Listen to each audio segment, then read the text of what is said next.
Here we are. It's another episode of the Great American Stampin Show. You're at my YouTube channel, Brandy Stamps. I'm Brandy Barnard from brandystamps.com. Thank you so much for being here. These episodes are really cool because it is a competition. So what you're going to do is watch my video and then each of the videos of my competitors. Their links are all in my description.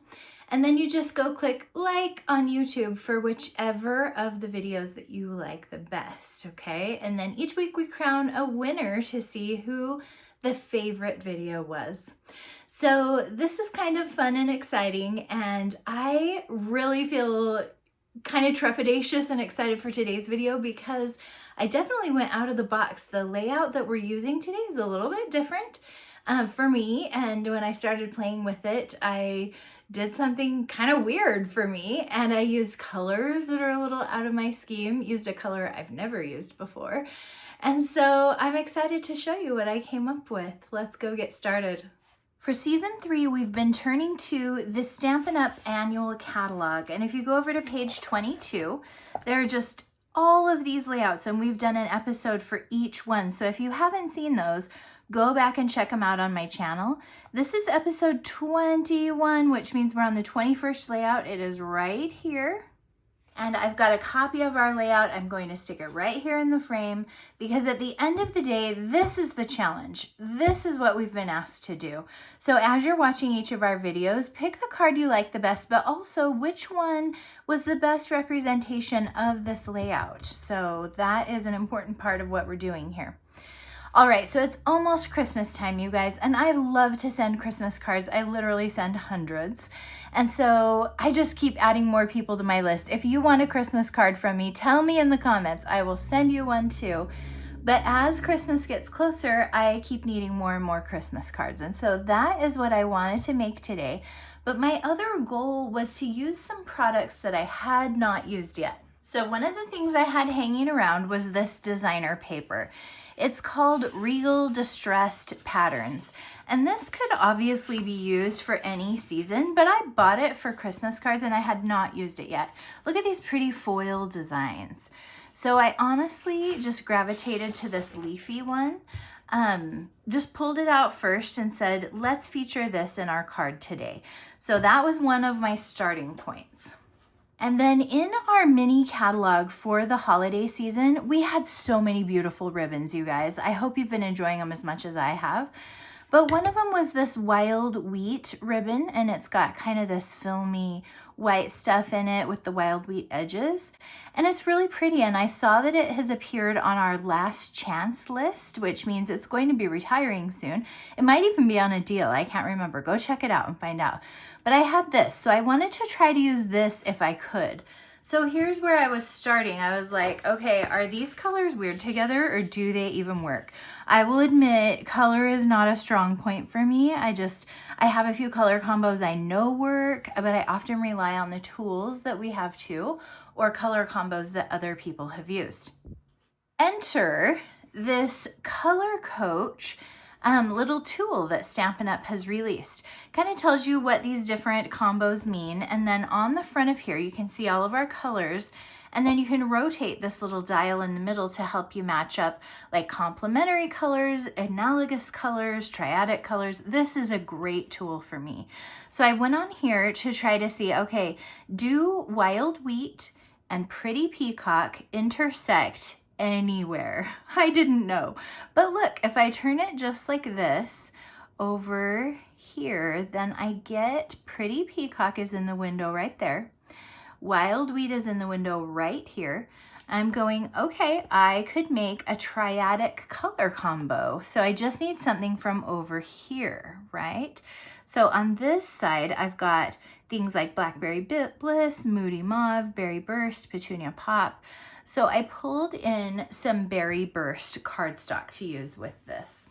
What do you guys think of this color combo? So Wild Wheat, Pretty Peacock, Berry Burst. That is what I decided to work with.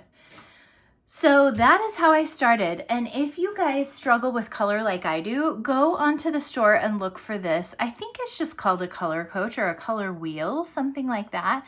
Try searching color. If you can't find it, look in the description of my video, I have all the products I've used listed there. This has been really popular, so you might need to be patient. If it's sold out right now, check it out. But this is a great thing to have around basically forever in your crafting room. I have turned to it and found some really fun combos quite a few times. So grab that and let's go back to our layout. So I decided that my pretty little patterned paper was going to be this layer right here. So I've got it cut down. Let's see, I think it's 3 1/4 by 4 1/4. That's what I decided to do for this. And then my card base is just a 4 1/4 by 11, which we will get our good crease from our bone folder here. Okay, and then we will adhere this basically just in the middle. These leaves, as you can see, they kind of go up. So let's turn it that way. We'll use Seal Plus. This is my #1 favorite adhesive for paper to paper. I like it because it rolls easily and it stops when you want it to stop with no stretching at all. When this runner runs out, all you do is buy a refill for it. But when you're in my store, look for Seal Plus, not the regular Seal. The regular Seal is a lot lighter hold, and it is very stretchy. So as you roll and then lift from your project, you'll get little stretchy lines, which isn't impossible. It's just not my preference. So here's my layer. I'm just gonna try to make sure I get it centered nice. I'm not actually measuring, I'm just eyeballing. Okay, so there are our first 2 layers. Now we're gonna have a couple of circles. So let's talk again about products that I wanted to use before it was too late. Here are some dies. They're called the Decorative Trees dies. And there's a stamp set too that goes with this. But these dies are so fun. Let's pull in these 2 guys too. Look at these different trees, all different Christmas trees, but they all have a texture to them. And I think I've only used them 1 other time. So my goodness, I wanted to get my use out of these. So I pulled this out this time and I grabbed 2 trees because I've got 2 circles. So my idea was to put a tree on each circle. So I'm like, okay, we're doing good using products that need some love from the craft room. And I did not want both of my circles to be berry burst. I thought, okay, one of them could be berry burst, so I'm gonna do an analogous color, which is Bubble Bath. And so we'll bring that in too, which is basically just another version of the berry burst. So what I'm gonna do is a 2 3/8 punch. This is a nice big circle, convenient because it's in punch form. And then let's try this little swirly tree in the bubble bath. So I'm just going to lay it right on here. I'm going to send it through my Big Boss cutting machine, and I'm going to roll it through twice because this is kind of a detailed image. So let's roll it through 2 times. So whenever I'm going to use my Big Boss, I have to start with making my sandwich. So here's my platform. You usually always need this no matter what you're doing. You're gonna want #2, this little layer just gives a little more tightness, and you always use that when you're using thin dies, which is basically what it's telling you right here.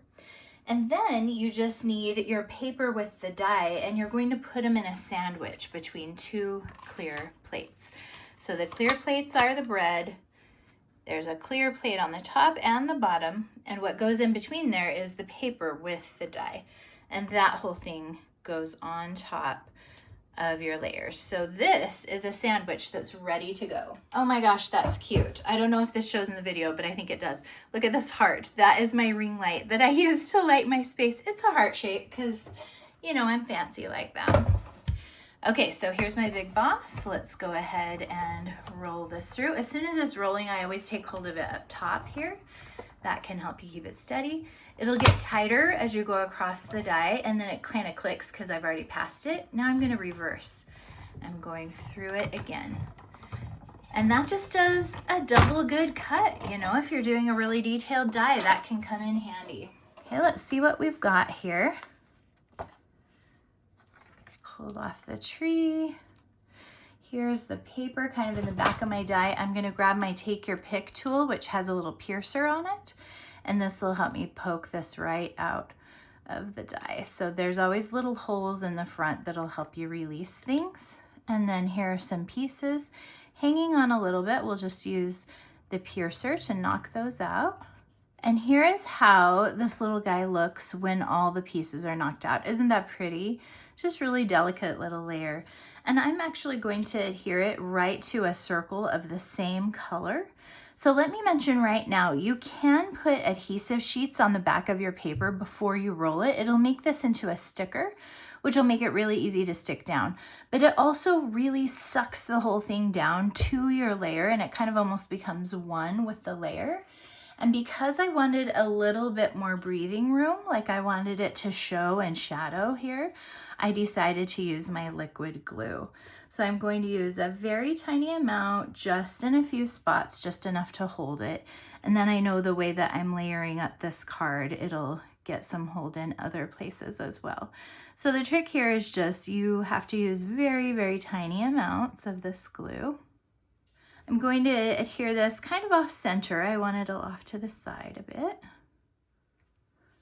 And then I'm going to do another circle, very, very similar. This one is just the plaid tree that I cut here. I'm also putting it off center a little bit, and it's the berry burst on berry burst. So we have two little circles with trees on them. That's going to be these two. And then we know that we're using this ribbon to do our ribbon layer. The color here is Wild Wheat. And I tried this card with some cardstock layers of Wild Wheat too, you guys. I just couldn't do it. So I've never ever used this color. I've never found a card I thought it looked good on. I feel like this is a love or hate type of a thing. And I don't mean to be in the hater category, because look at this ribbon. This is absolutely lovely. So help me, like I would like to use some cardstock someday maybe. I guess this time was a baby step because I'm using just the ribbon. But what I'm doing right here, I'm trying to kind of mimic what is going on behind here. You can see the ends, you can see the loops. It looks like a faux bow, which means I lay my ribbon down in a Z. See that? It goes zzz, zzz, zzz. And then I'm kind of holding it at the middle there, and I pull the ends out a little so that they are longer, and it really just gives the effect of a bow. Okay, so that's how this ribbon's gonna go. I'll try to leave it there where it won't go too far. And we're going to make this strip. This is where we're going to say something Christmassy. So I've got a little strip, oh, goober, let's get that off. A little strip here that is 3/4 of an inch wide. And one of my trusty Christmas sentiments from Peaceful Christmas, I've been using this one so much. No, Peaceful Season, sorry about that. Peaceful Season. I've been using all the greetings in this so much. This one says Season of Wonder and Happiness, and I think this is the first one I've done with this one. Okay, so we got that stamped, and I just did a bit of Pretty Peacock ink on that white strip of cardstock. Now I'm going to cut a little diagonal here. Let's just snip this end off on the diagonal. And then we'll come over to this side, and I'm using my scrap piece that fell off. See how I've layered it right on top there? And this time when I cut, I'm going to follow that line exactly. It just kind of gives that nice little parallelogram there where it lines up. Okay, let's grab our faux bow now and take a look at how it's going to look. We're trying to copy this card the best we can. Want it to go kind of down and up behind here, something like this. I'm flipping it to the back and holding it in place while I put a few dimensionals here. You can put some adhesive under there as well if you want to hold it, but the dimensionals do a good enough job in my opinion. Okay, time to think about some assembly here. Let's just roll some Seal Plus on the back of this bubble bath circle. Looks like this one should go kind of down and to the right, a little up and left. We want both trees to show nicely, but it's okay if they overlap a bit. Just make sure that it looks like it's going on straight.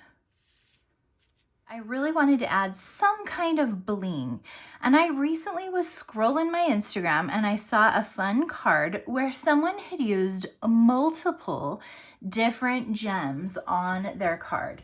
Now, this might not sound like a big deal to you guys, but I had a rule in my mind where like I could pick these river pearls and put a few of those, or I could pick these rhinestone jewels and put a few of those.